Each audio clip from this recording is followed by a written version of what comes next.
Shalom, Kol Halal Yahweh, Bahashim Yahushua, Bahashim Rukar Kwadash. Double honors to the elders, apostles of GMS, including the elders that came before them, that taught us its truth. Shalom and salutations to all the brothers out pushing the word in truth and sincerity. The brother Yahshua went back with another lesson, short one. All right, and this goes back into the supply chain. All right, because in order to fight a war, okay, you need a follow-on echelon.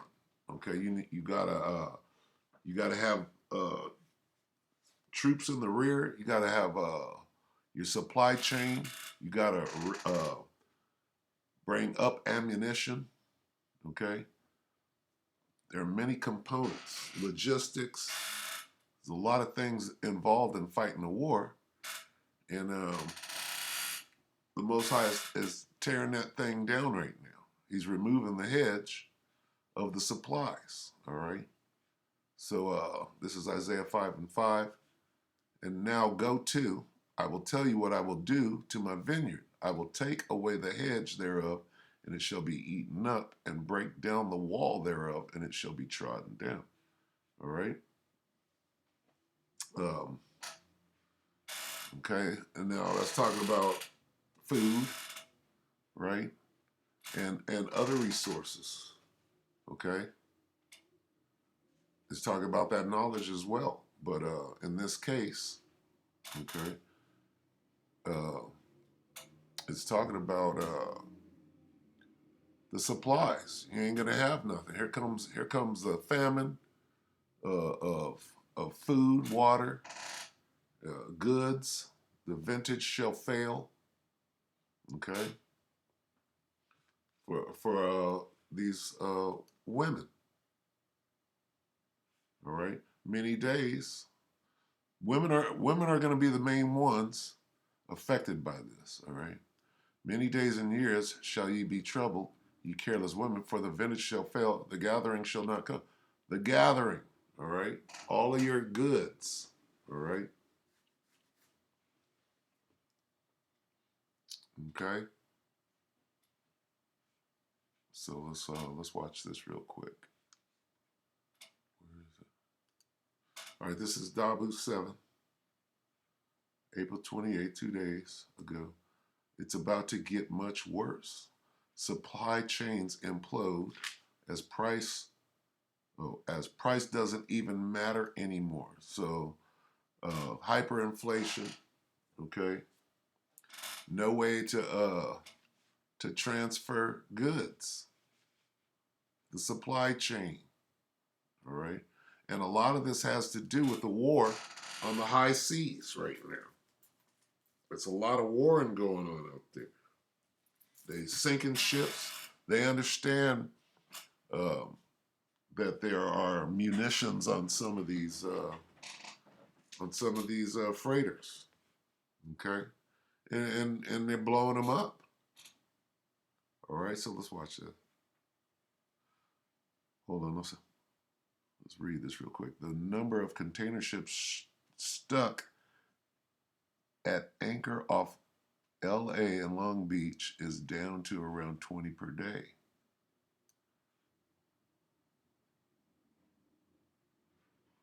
Does this mean the capacity crunch in the Trans-Pacific market is finally easing?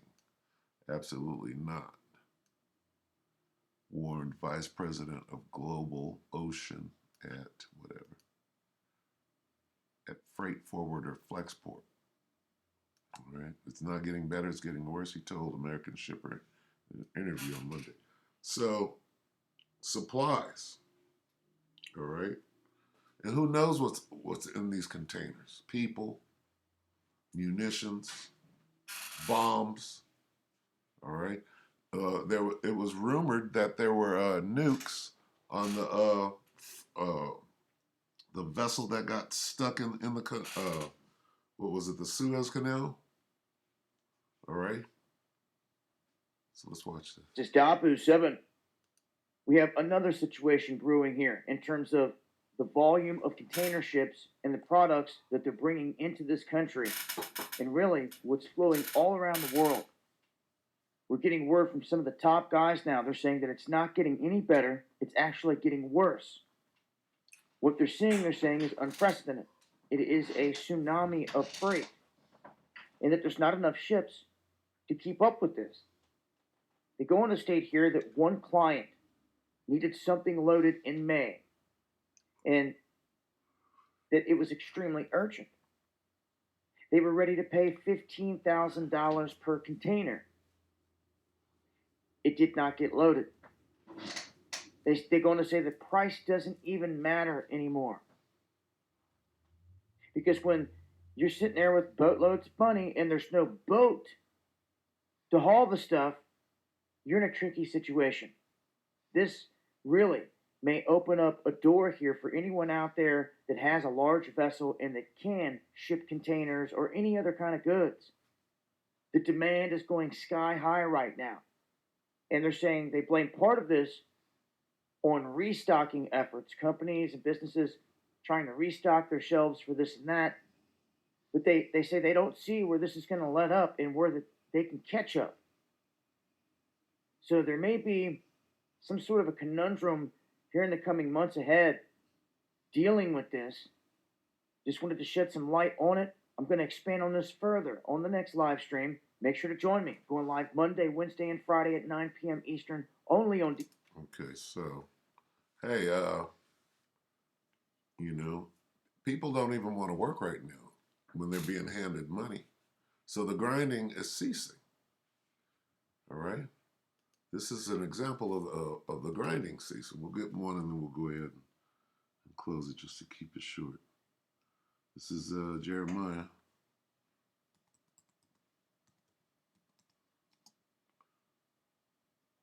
Let's see.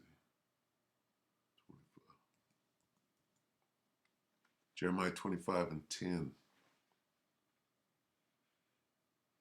Moreover, I will banish them from the sound of joy, from the sounds of joy and gladness, the voices of the bridegroom, bride and bridegroom, the sound of the millstones, and the light of the lamp. And this whole land will become desolate wasteland, become a desolate wasteland, and these nations will serve the king of Babylon for 70 years. All right, so the sound of the millstone, right? That's that work. The light of the lamp. All right, no more work. No more singing for joy because this is the land of plenty. All right, this is the beginning of the end. All right. This is Amos. We're coming into a time of great mourning. Okay, Amos 8 and 10. And I will turn your feasts into mourning and all your songs into lamentation. I will bring up sackcloth upon all loins and baldness upon every head. And I will make it as the mourning of an only son, and the end thereof as a bitter day. Okay? All right? So,